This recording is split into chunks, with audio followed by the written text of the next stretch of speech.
છેલ્લા ઘણા સમયથી નીટનું જે પેપર લીક થયું તેને લઈને વિરોધ પ્રદર્શન થઈ રહ્યા છે। આ સિવાય છેલ્લા 21 દિવસથી સોનમ વાંગચુક અને અનેક વિદ્યાર્થીઓ ઉપવાસ ઉપર બેઠા હતા। આજે વહેલી સવારે એવા સમાચાર સામે આવ્યા કે પોલીસ અધિકારીઓ દ્વારા એક મોટો કાફલો લઈને આવવામાં આવ્યો અને સોનમ વાંગચુકને જબરદસ્તી હોસ્પિટલ દાખલ કરવામાં આવ્યા છે। હવે આજે આખી ઘટના છે તેણે વિરોધ પ્રદર્શન શાંત નથી પાડ્યું, પરંતુ આ વિરોધ હવે વધ્યો છે।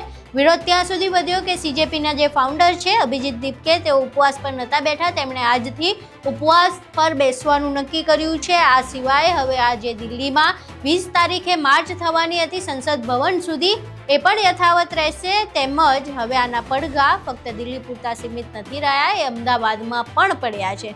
અમદાવાદમાં પણ 20 તારીખે વિરોધ થવાનો છે। વિરોધ શું છે, અમદાવાદમાં શું થવાનું છે અને એની માંગ શું હશે, તમામ વિશે વિગતે ચર્ચા કરવી છે। નમસ્કાર, તમે જોઈ રહ્યા છો ચક્રવાત ન્યૂઝ, હું આપની સાથે હેમંત।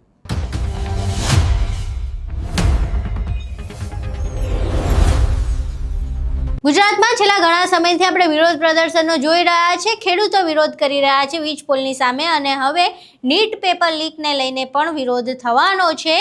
એક બાજુ સીજેપી દ્વારા જે વિરોધ પ્રદર્શન શરૂ કરવામાં આવ્યું છે તેમના દ્વારા 20 તારીખે સંસદ ભવન સુધી માર્ચ કરવાની છે। 20 તારીખે ચોમાસું સત્ર શરૂ થઈ રહ્યું છે, ત્યારે બીજી બાજુ આજ 20 તારીખે અમદાવાદમાં પણ વિરોધ જોવા મળશે।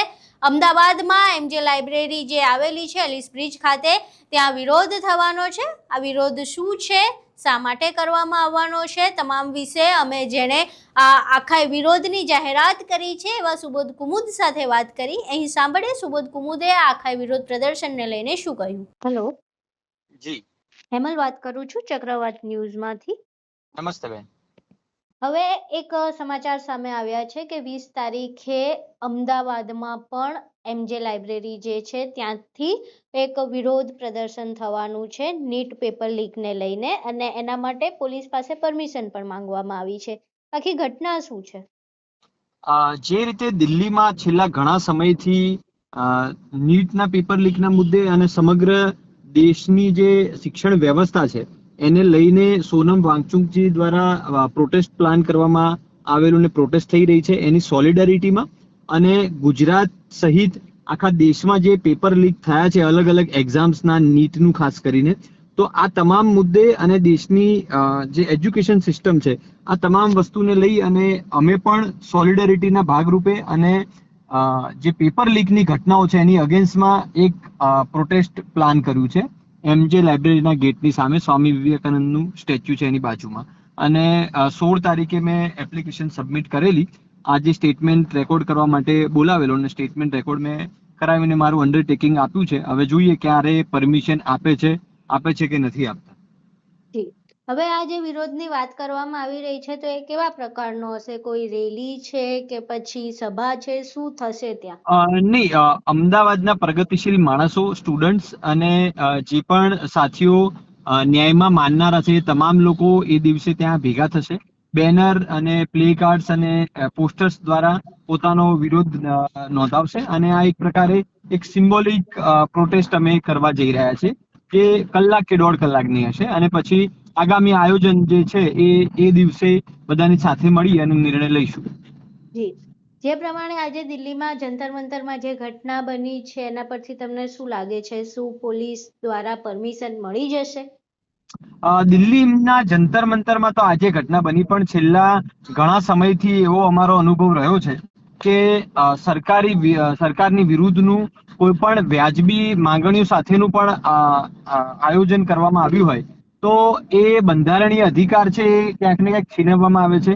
શિક્ષકોના પ્રશ્નો અને બીજા જીઆરડીના આંદોલનથી લઈને ઘણા બધા ખેડૂતોના આંદોલન, આ બધામાં આપણે સૌએ જોયું જ છે કે સરકાર શું સ્ટેન્ડ લેતી હોય છે। એટલે બેઝિકલી વાત એ છે કે સરકારને એવું પોસાતું નથી કે કોઈ એમને આંગળી બતાવે કે તમે આ ખોટું કરી રહ્યા છો, એટલે તમે સરકારના વરઘોડામાં બસ નાચી રાખો તો તમને કોઈ પ્રોબ્લેમ નથી, બાકી તમે પોતાની ન્યાયિક વ્યાજબી માંગણીઓ લઈને કોઈ પ્રોટેસ્ટ પ્લાન કરશો તો એની પરમિશન આપવામાં છેક સુધી ઠાગા તૈયાર થતા હોય છે।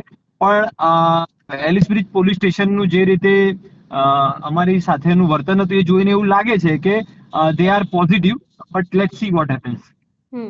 તમારા વિરોધની માંગ શું રહેશે? જે પ્રમાણે CJPની માંગ છે એ જ કે ધર્મેન્દ્ર પ્રધાન રાજીનામું આપે? બિલકુલ બિલકુલ ધર્મેન્દ્ર પ્રધાન રાજીનામું આપે. એ સિવાય જે પણ પેપર લીકની ઘટનાઓ ગુજરાતમાં પણ બની છે એમાંથી ધડો લઈ અને ગુજરાત સરકાર 22 જેટલા પેપર લીક થયા એમાંથી કોની સામે શું ઠોસ કાર્યવાહી થઈ એ પણ જાહેર કરે અને ના કરી હોય તો એ તાત્કાલિક ધોરણે કરે, એ ખાસ માંગણી રહેશે. જી આભાર સુબોધભાઈ અમારી સાથે જોડાવા બદલ. જી થેન્ક યુ બેન. અહીં તમે સુબોધ કુમુદને સાંભળ્યા. હવે સ્પષ્ટપણે એમણે એક સિમ્બોલિક એક્ટની વાત કરી છે કે કોઈ રેલી નથી, કોઈ સભા નથી, પરંતુ એક બેનર સાથે સિમ્બોલિક એક્ટ કરવાનું છે, વિરોધ કરવાનો છે. એના માટેની મંજૂરી માંગવામાં આવી છે. મંજૂરી હજુ સુધી પ્રોપર મળી નથી, પરંતુ તેમને આશા છે કે મંજૂરી મળી જશે. તેમની પણ એ જ માંગ રહેવાની છે જે CJPની છે કે ધર્મેન્દ્ર પ્રધાન શિક્ષણ મંત્રી તરીકે થી હટી જાય અને પોતે આ પદ પરથી રાજીનામું આપી દે. હવે 20 તારીખે એક બાજુ સંસદ પણ ગુંજવાની છે, બીજી બાજુ સંસદ ભવન સુધી રેલી પણ થવાની છે અને હવે અમદાવાદમાં પણ આના પડઘા જોવા મળી શકે છે. હવે અમદાવાદમાં શું સ્થિતિ થાય છે અને આ આખું વિરોધ પ્રદર્શન શું નવા વળાંક લે છે તે જોવું રહ્યું.